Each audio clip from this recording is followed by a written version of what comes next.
Absolutely. Well, speaking of then, what are some of, what are the top three basics that you have implemented in your life that you would encourage anyone who's just getting started to do? Good question. I'm tempted to consult the financial order of operations, um, which is, there are a few different versions of it out there. Um, it's just like the math order of operations, but it basically Yes. says, right, what are the smartest things you can do with your money? But I won't go into that much detail. But when someone does come to me and they say like, okay, Mhm. what are the bare basics that I should do? Mhm. Again, this is going to be familiar to you, Mills, and familiar to some of your readers, but I always encourage people to do some form of budgeting. Mhm. They can do a classic budget where they just allocate their dollars ahead of time. They can do more of a tracking type budget where at the end of the Mhm. month, they look at their bank account and they just compare their bank statement month over month over month to get a Mhm. feel for if they're saving or spending too much. I Mhm. encourage them to go into some more detail like we just discussed. So that's number one, budgeting. Mhm. And then on the second thing is, I love the idea of investing, and I do focus a lot of my education on investing. And at least for Mhm. American-based investors, the top two things that I'd recommend is you've got to get that match on your 401k if it's available Yes. to you. There might be Yeah. free money available to you that you might not be taking advantage of. Some people, they might not have a 401k plan available to them. So then Mhm. I would walk them through the steps of setting up a Roth IRA, an Yeah. individual retirement account that they could set up at a Fidelity or a Vanguard or a place like that, Mhm. and start putting some money away for retirement to take advantage of that compounding that we were talking about earlier. Mhm. Yeah. What are your big recommendations when you're working with clients? So, of course, I also say budgeting and Hmm. investing Hmm. because, money is the only employee that can work for us 24/7, forever, tirelessly. So, I do talk about investing. However, with the clients that have, most of the time when they come to me, they're struggling with debt and having no savings. Okay. So, Yeah. those are the two other areas that I really focus on. So, being able to strategically pay off your debt faster through the debt stacking method and making sure that you're comparing what your debt is costing you versus the S&P 500 index Right. versus inflation, and kind of teaching them where you should expedite the debt payoff versus maybe wait a little bit and just keep paying the Hmm. minimums so you can let your money work for you. Hmm. And then the other area is the emergency fund. So many times I sit down with clients who have been struggling on what I call the hamster wheel of debt Yeah. because, they've been paying it off and then they're almost there and then something happens.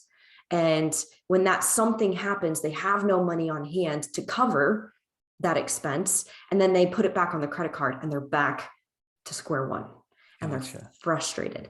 So, an Yeah. emergency fund is really important, not only because it can help you maintain your debt payoff progress, but it can buy you time. Literally, if you have 3 months of an emergency fund, you've bought yourself 90 days to figure out another plan if something goes wrong and Right. you've lost your job.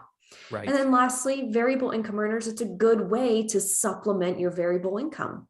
If you find yourself lower than what you need in any given month, it's a good way to make sure that you can maintain your minimum standard of living. I see. So, budgeting, investing, emergency fund, and debt. Those are Yeah. the four hitters in my opinion. Yeah. Well, emergency fund, that's a great one. That is a great one. And that is, I think, I'm trying to go back in my mind, but I do think step one of my financial order of operations is what I call like the small emergency fund. That Yes. kind of is that like, okay, the car broke down or I need to cover a deductible on my homeowner's Mhm. insurance. It might be $1,000 or $2,000. And then somewhere later in the order of operations, I have that 3 to 6 month emergency fund, Yeah. maybe after you've paid off your high interest debt. But they can be reordered depending on how the individual person Yes. feels about their different options. For some people, saving up that 3 month emergency fund like is priority number one, and they Yeah. need to feel that safety net underneath them. Mhm. Um, Well, and that's with why we call. Go ahead. Sorry. no, well, with variable income earners, especially, it really makes sense to me, Mills, that Yeah. for them that they have a strong emergency fund. Absolutely, because it's not just their personal finances, it's their business finances too. Hmm. Hmm. But as you were mentioning, you can mix around the steps a little bit. There are the basics that you want to have in each step, but mixing them around is up to you, because personal finance is personal. You get to make it your own. You get to find what makes you feel most confident about your finances too.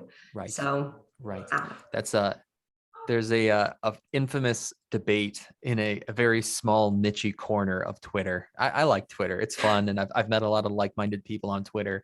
And there's a very fun and infamous debate between these two fellas who one of them, he paid off his house at age like 31. And, mhm, is that like he had that, whatever, a 3 or 4% mortgage rate. right. And it sparked a very prolonged debate about, is it smarter to pay off your house early, or should he have invested the money? And the fact of the matter is, there's a mathematical answer and then there's a Mhm. psychological answer. Yes. And for him, he would rather just not be in debt. He wanted that debt Mhm. off the table. He Mhm. understood the math very well. He's a CPA. He's an accountant. Mhm. He understands the numbers, and Mhm. but his response was, I'm not worried about my long-term income. I just want to get out from under this debt. Mhm. Personally, I can't blame him. And I'm a numbers guy. Right. I Right. trust the numbers and kind of use the numbers method in my own life. But I looked at his situation and said, dude, I get it. I hear you. And if it's Mhm. going to help you sleep at night, that's the right answer, at least in my opinion. Mhm. Absolutely. Whatever Yeah. can help you sleep at night. So true. I was curious, Mills. I heard what you said, the debt stacking method. What Yeah. is the debt stacking method? I've heard of the snowball Mhm. and the, what's the other one that Mr. Ramsey uses? I don't know I what he forget what it terms I forget them. what it is. Yeah, but I haven't heard of debt stacking. So what's that? So I call it debt stacking. Some people might call it differently, but Okay. debt snowball is where you target the debt with the lowest balance first and you expedite that payoff. And then when Okay. that debt's paid off, you stack that payment on top of the debt with the next lowest balance and you work your way up. The debt stacking is where you identify the debt with the highest interest rate Okay. first. So Gotcha. you're Gotcha. targeting the debt that's costing you the most amount of money. Because if you can get out from underneath what's accruing the interest the fastest, then you're able to not only save more money in comparison to the debt snowball typically, but you're also able to be rid of the debt sooner. Mm-hmm. So it's a good way to see how you can compare the cost of debt versus the stock market return, right? So if something is higher than 10%, that's a no-brainer. Like pay that off faster. Between 10% and inflation, which right now is 7%, it's kind of up to you, but I would still Mm-hmm. maybe suggest it so you can free up that cash flow depending on how much that debt is.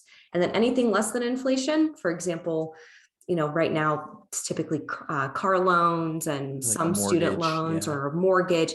Mm-hmm. That's really dependent upon the psychological factor, right? Yeah. So we have the numbers, we have numbers slash psychology, and then we have psychology, in my opinion. Gotcha. But that's Yeah. stacking. Gotcha. And I like that. I like the stacking method, because it does make more sense from a Mm-hmm. mathematical point of view than the snowball Mm-hmm. method. And B, because the snowball method, excuse me, you could end up paying off some small loan that's at a very, Mm-hmm. very low interest rate simply because it's a small loan. And that Mm-hmm. doesn't really make sense. So with the Mm-hmm. stacking method, I like the fact that if you do the stacking method correctly, you might end up in a situation where you say, oh, I've got all this very low interest debt that Right. costs me not a lot of money to service. And so Mm-hmm. I can kind of keep that debt there. It's safe and under control, and I'm not worried about Mm-hmm. it growing too much. And I Mm-hmm. can use my money to do other smart things if those other smart things happen to be Exactly. available to you. So I'm Exactly. a fan of that. Absolutely. That's actually how my husband and I became debt free. We use the debt stacking method. It's the method I teach my clients. And Hmm. in fact, a lot of people think in order to pay off debt faster, you have to throw hundreds or thousands of dollars extra toward it each month. In Hmm. my experience, if you can dedicate an additional $25, you can make a significant impact, Huh. because as Yeah. each debt gets paid off, the rate at which it gets the lower, not the lower, the last ones get paid off becomes exponentially faster because Right. you're stacking more and more payments toward it. Yeah. Yeah. That's really cool. I like that.